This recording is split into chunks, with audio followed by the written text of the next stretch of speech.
Hey everybody, Doob666 here for the December 29th DVD update. I have, I think, 10 films here. One's a double feature, an epic double feature at that. Joining me again, Hi everybody. He's back. Matt's back. And some sad news, Mr. Claw moved, so he's not going to be in an update for quite some time until he comes to visit. Whenever that is, I'm sure he'll be back to being a vid someday, but it's not going to be for a little while probably. He's just settled down in another city, relatively far from where I am, so yeah. Hopefully Matt will be joining me for a lot more of the updates, because I'm certainly turning him into a gore hound. I was complaining because we just watched a movie with no gore in it. Classic movie though. But Very good. Anyway, first up here is Dance of the Dead, and this is a Ghost House Underground release.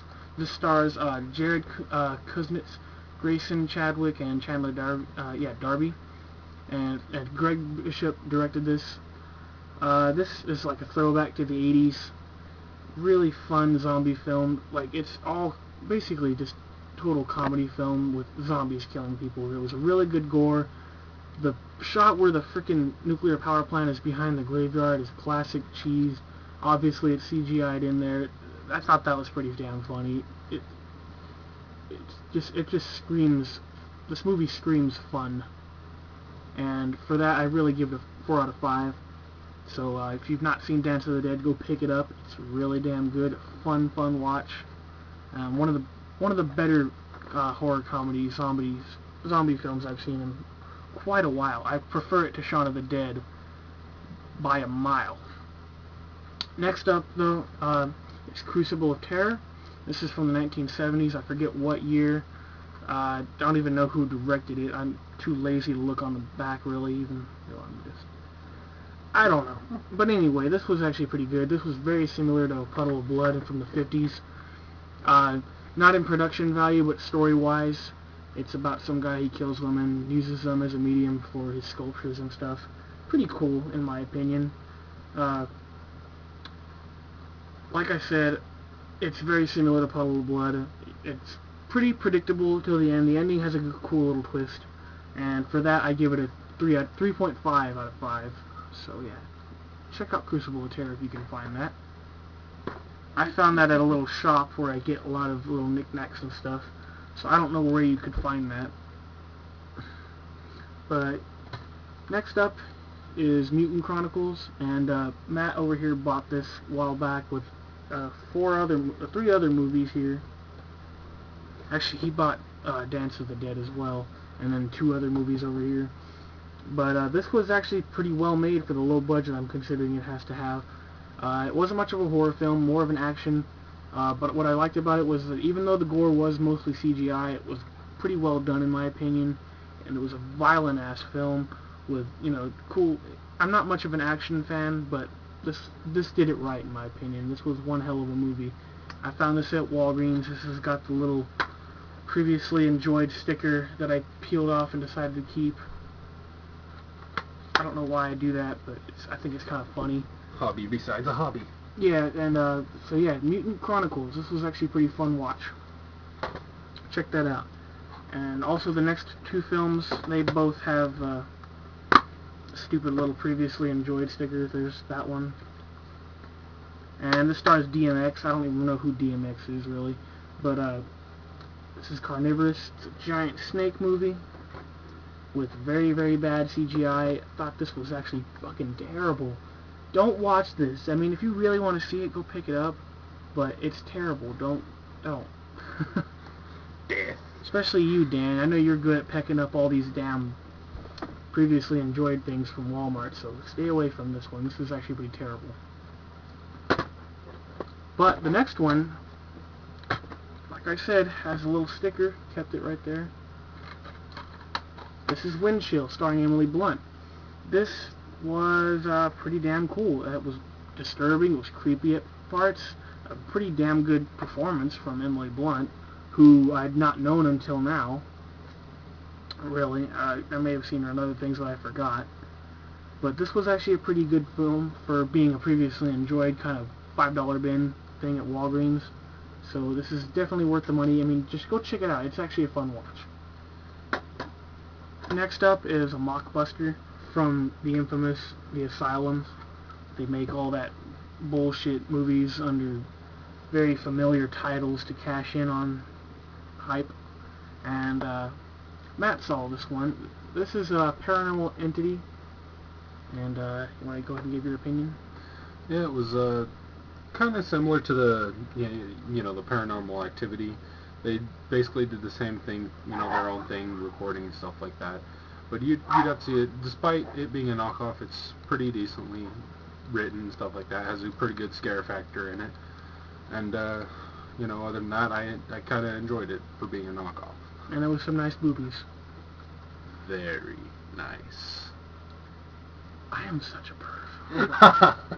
Oh well, I've been noticing boobies a lot more lately. I guess I'm hitting puberty. But Paranormal Entity, this was pretty good. Not nearly as good. I guess it was pretty near as good as Paranormal Activity.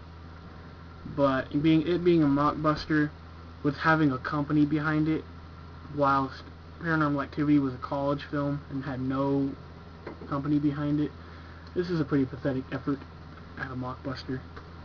But as is all the Asylums, I wasn't very shocked by what I saw here. This was, typical Asylum work, and it did its job. I bought it. Shit. But yeah, this was actually worth a watch. So pick up Paranormal Entity if you have not. Next up is something I've been wanting for a very long time. I'd only seen the first film, and the first film is absolute classic. Really loved it. Second one is funny as hell.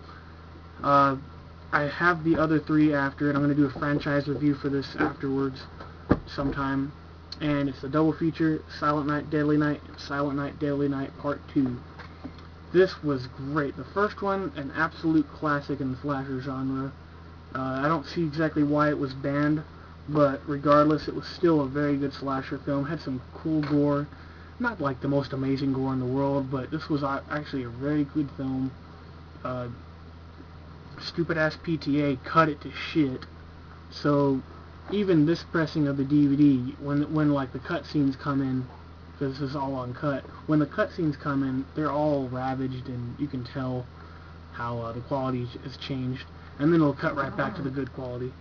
That was me. What the hell? It's the Scarecrow. But Silent Night, Deadly Night, great movie. And Silent Night, Deadly Night 2 basically used half of the... for the first half of Silent Night, Deadly Night 2, it's the first movie. It's just summarized with a little bit of Ricky talking. And then the second half of it is Ricky's rampage, and by the end, pretty cool little twist at the end. I liked it. Both films are great, but Silent Night, Deadly Night, the first one is absolutely magnificent. Next up is an absolute classic. It's from the man Roger Corman. I think he just produced this one, but Matt saw this. Yes. Humanoids from the Deep, and I know Mark, I like to dissect girls. He got the Cult Classics edition that I wanted. This is what I got. I think it's pretty much the same, but I don't know. I wanted that one, but this is actually pretty good. Good gore, lots of boobies. Typical Roger Corman. If you've not seen it, definitely check it out, because this is an 80s cheese fest, and it's just an absolutely fun watch. Rapage of the women. By Humanoids from the From Deep. the Deep. Alright, last up here is another classic. It's a made-for-television movie that finally got its DVD release after all these years. Something I've wanted for a while. It's Dark Night of the Scarecrow. Me and Matt just got done watching this. What did you think? I think it was a pretty good movie for not having a gore factor in it, It kept the very low suspense in gore it pretty because it good. was a television movie. Yeah, television. Lived off suspense, as Matt said. And, it's decent. The plot of it, it was pretty good for an 80s film, just being released 81, I believe it was. Yeah. And, wasn't very predictable, but, yeah. Mailman. So I don't know how much longer these videos, I guess the time got extended, our time limit got extended. I don't know how much longer that is, so I'm going to go ahead and wrap it up here. and say, till next time, Duel 666 out. Keep on creeping. Say goodbye, Matt. Hasta luego. Later.